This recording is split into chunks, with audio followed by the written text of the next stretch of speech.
and I have the introduction to give to our third speaker, Arlinda Smith. Grandmothers are special people to their grandchildren. Arlinda's was special to her. Today, she is speaking praise at a family gathering honoring her grandmother. I don't know if I should say Colbert or Colbert. Colbert? No relation to the one on television.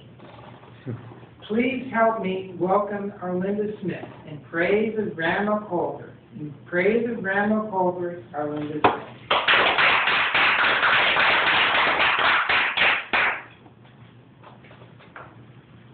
Fellow Toastmasters, Mr. Toastmaster, and of course our honored guests. Blessed be the ties that bind generations, as it was with my grandmother, Elsie Edith Colbert. Love at first sight, I absolutely believe in it. You've got to keep the faith. Who doesn't like the idea that tomorrow you could see someone that could be the love of your life? It's very romantic. That was by Leonardo DiCaprio.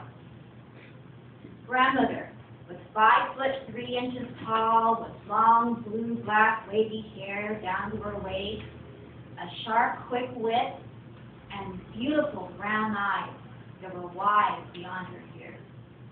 And that's the way my grandfather, Norman Colbert, saw her on the street downtown in Idaho.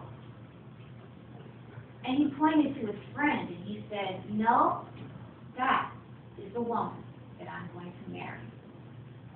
And so it was. He was blonde, 6 foot tall, Englishman, quite a contrast from my grandmother, who was Irish and French, and 5'3" with long dark hair. Through my grandmother's eyes, I can see more clearly the way things used to be, the way things ought to be, and most importantly of all, the way things really are. And that was by Ed Cunningham. They had 5 children, 3 boys and 2 girls. 4 of the children grew to adulthood. One of the boys died before he was 3 years old. That often happened in those days. But they were a strong pioneer stock. So when Grandpa's parents were killed in a fire, and Grandma's parents were killed in a fire, they, of course, stepped forward like good Christian people that they were, and they raised many more children. So they were a big family. But Grandma taught them how to have a belief in God, and they were in church every Sunday. She taught them how to love each other and to care for each other and to share. They made clothes for the family that were passed down to the children. They had a big garden that everyone worked in. They raised their own farm animals for food. And they took care of each other. The older children got part-time jobs, and it worked. Together, they raised a family, they made it, and the children were able to grow up in that family. Grandparents are a wonderful blend of laughter, caring deeds, wonderful stories, and love. Author unknown.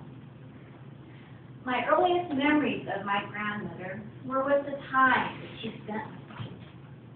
We sang songs by the hour, and by the time I was 6 years old, she had taught me 200 songs, all from her native Ireland and France. Now, she also told stories, and that's why as a child I read so much, was because I wanted to learn more stories to be more like Grandma Colbert. We had a wonderful time, and when I was in kindergarten, I remember how much I enjoyed the nursing outfit that she made for me. You know, my grandma was great.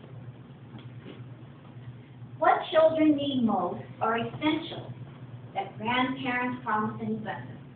They give unconditional love, kindness, patience, humor, comfort, and lessons in life. And most important of all, cookies. And in my grandmother's case, it was her peanut butter cookies. And that was a quote by Rudolph Giuliani. with peanut butter cookies in mind. Grandma and Grandpa lived in a log cabin in Idaho. We went up there every other year until Grandma died when I was about 13 years old. But I can remember that cabin vividly. All the tall trees around the yard and a big red pump in the middle of the front yard. The house had a kitchen with a wood-burning stove and a regular stove and a big living room and one bedroom. And we stayed with them and all stayed in the living room. I remember on Saturday night, Grandpa and Dad would bring in the water so we could all take baths in the big, shiny silver tub. And someone would hold up the blankets for privacy, and then Mom and Grandma would bring in the water. And we enjoyed that time. We enjoyed that time very much.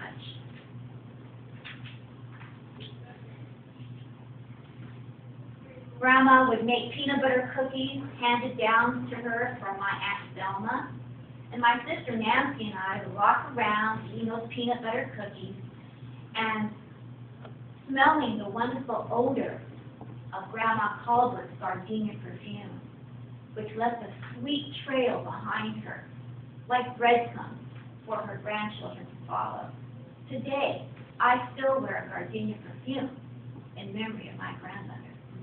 My perfume, gardenia.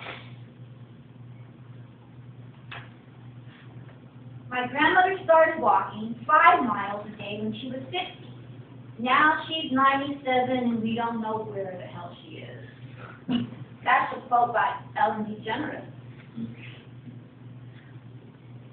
I remember the rocky hills around my grandmother's cabin. There was an outhouse with bees and magazines and another memorable odor.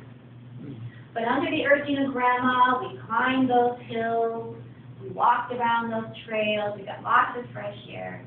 Grandma taught us the value of exercise and fresh air. But in closing, I have rich, sweet memories of my grandmother Colbert. And as I look back, I cherish every moment we shared together. I love you, Grandma. You are always my heart.